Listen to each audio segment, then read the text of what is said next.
আপনার একটা আতশবাজি ফুটানো, একটা কৃষকের ফসলে কীটনাশক মেশানো। এটা শুনতে অবাক মনে হলেও এটাই সত্যি। এটাই হলো বাটারফ্লাই এফেক্ট, যেটা হলো আপনার ছোট একটা ভুলের কারণে পৃথিবীতে একটা বড় ইম্প্যাক্ট পড়া। 2024 সালের 31শে ডিসেম্বর নেদারল্যান্ডে এক গবেষণায় দেখা গেছে, ওই 31শে ডিসেম্বর তারা আতশবাজির ফুটানোর কারণে 4.5 লক্ষ পাখি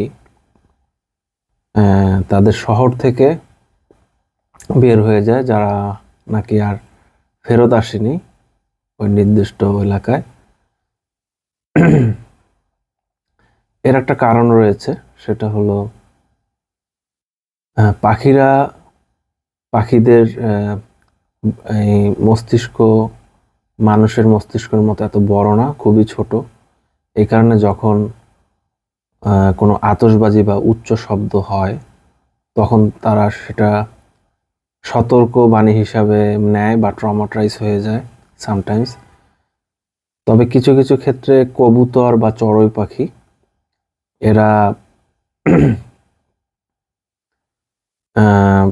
নির্দিষ্ট সময় পরে যদি আসে, এই দুইটা পাখি বিশেষ করে, কিন্তু যদিও তারা তার বাসা ত্যাগ করে সাময়িক সময়ের জন্য, এই সময়ের মধ্যে বিভিন্ন প্রাণী, কাক বা সাপ, এরা এসে তাদের যে ডিম তা নষ্ট করে, যার ইম্প্যাক্ট পাখির উপর পড়ে।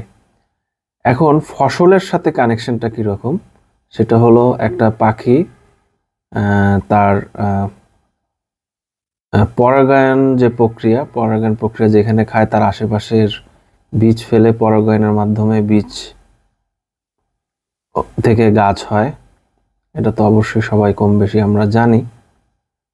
তো এটাই আপনার কৃষকরা যখন ফসল ফলায়, তো সেখানে কিন্তু অনেক পোকামাকড় আসে। সে পোকামাকড় কিন্তু পাখিরাই খায়। সেই রেসপেক্টিভ এলাকায় যদি পাখিরা না থাকে, সেক্ষেত্রে পাখির সাপ্লিমেন্ট হিসাবে কৃষকরা ফসলে কীটনাশক মেশায়।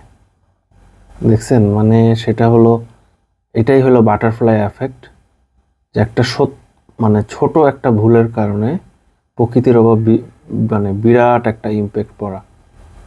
এটাই আর কি, আমাদের বিষয়ে সাবধান থাকা উচিত। আর যেটা হলো, এখনই আমাদের সাবধান থাকা উচিত। দেখবেন বাইরের দেশে অনেক জায়গায় যে শহরের ভিতরে হর্ন বাজানো নিষেধ গাড়িতে।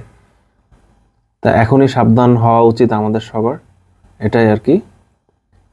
আসসালামু আলাইকুম, আজকে এখানে শেষ করলাম।